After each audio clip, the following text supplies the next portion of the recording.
유해 화학물질 사고는 큰 재난으로 이어질 수도 있는데요. 공장 근로자뿐 아니라 주변에 사는 주민들도 인명과 재산 등 큰 피해를 입게 됩니다. 하지만 주민들은 주변 공장에서 어떤 위험 물질을 다루는지 모르는 경우가 많습니다. 무방비 상태로 위험에 처할 수 있다는 건데 이번 시간에는 화학물질 사고 실태와 개선 대책 등을 집중 취재했습니다. 김성원, 임세혁 기자가 연속해서 보도합니다.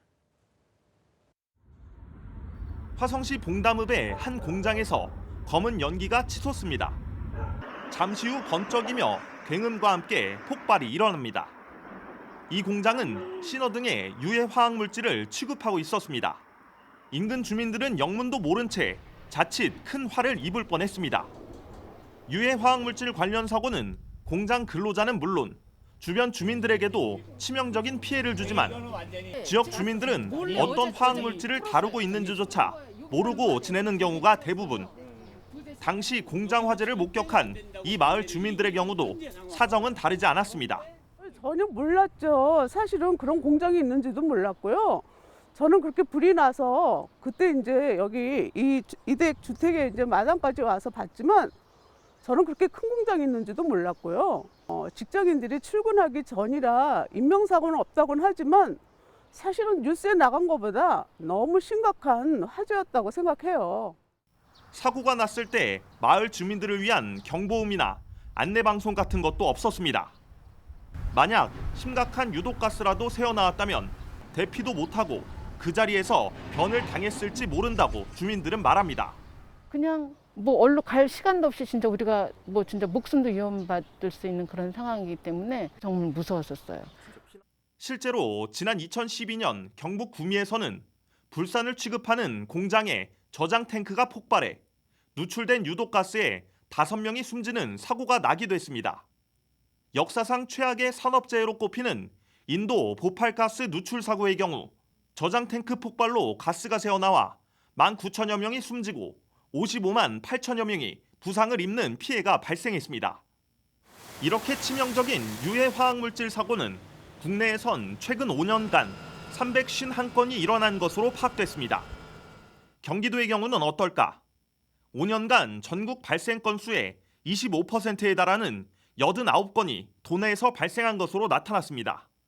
매년 평균 17건 꼴입니다. 이렇듯 빈번히 사고가 나고 있지만 주민들은 사실상 무방비 상태입니다. 유해물질 취급 공장 위치와 위험도 등을 따로 통보해 주는 것도 없어 알 수가 없습니다. 공장에서 어떤 물질을 취급하는지 다루고 있는지 위치나 위험도 같은 거를 통보를 해주나요, 사전에? 그런 거는 저희가 하는 게 없거든요. 글쎄요, 지금 저도 인수인계 받을 때 그런 거에 대한 거는 들은 게 없는데. 전문가들은 공장 주변 주민들의 안전을 위한 대책 마련이 시급하다고 말하고 있습니다. 그럼 어떤 대책들이 있을까요? 이어서 임세혁 기자가 전해드립니다. 최근 화학물질 사고 관련 연구를 진행한 경기연구원은 현재대로라면 만약에 치명적인 화학사고 발생 시 주민들의 안전을 보장하기는 쉽지 않은 상황이라고 밝히고 있습니다. 지난 2015년부터 화학물질관리법이 시행되고는 있지만 화학물질을 다루는 사업장에 대한 규제와 처벌에 관한 사항에 무게를 두고 있어 주민 안전만을 위한 별도의 대책이 필요하다는 겁니다. 우선 유해 화학물질 취급 사업장 주변 주민들의 알 권리부터 충족시켜줘야 한다고 말합니다. 그 사고와 관련된 사람들이 그 위험성을 다 잘 알아야 되죠. 우리가 그걸 리스크 커뮤니케이션이라고 보통 그럽니다. 근데 이제 사업자 측은 보통 그걸 주변에 은폐하기가 쉽고 지역 주민들은 있는지 없는지 모르는 경우가 많잖아요.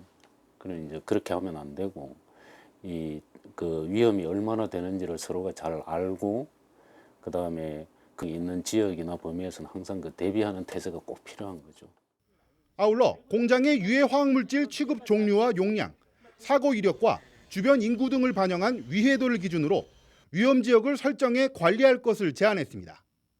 이러한 위험지역 일대에는 경보장치를 설치하는 한편 산소 공급장치가 구비된 실내 밀폐 장소를 마련해 주민들이 언제든 대피할 수 있게 해야 한다는 설명입니다.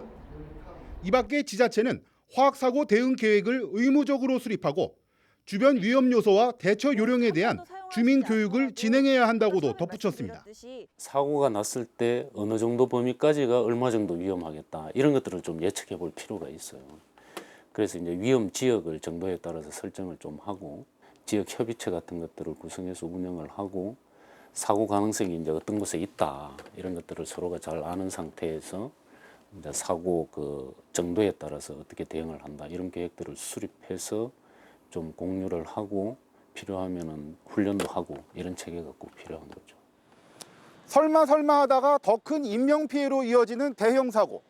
유해 화학물질 사고는 그 위험성이 더 큰 만큼 주민 안전을 위한 대책 마련이 시급하다는 지적이 나오고 있습니다.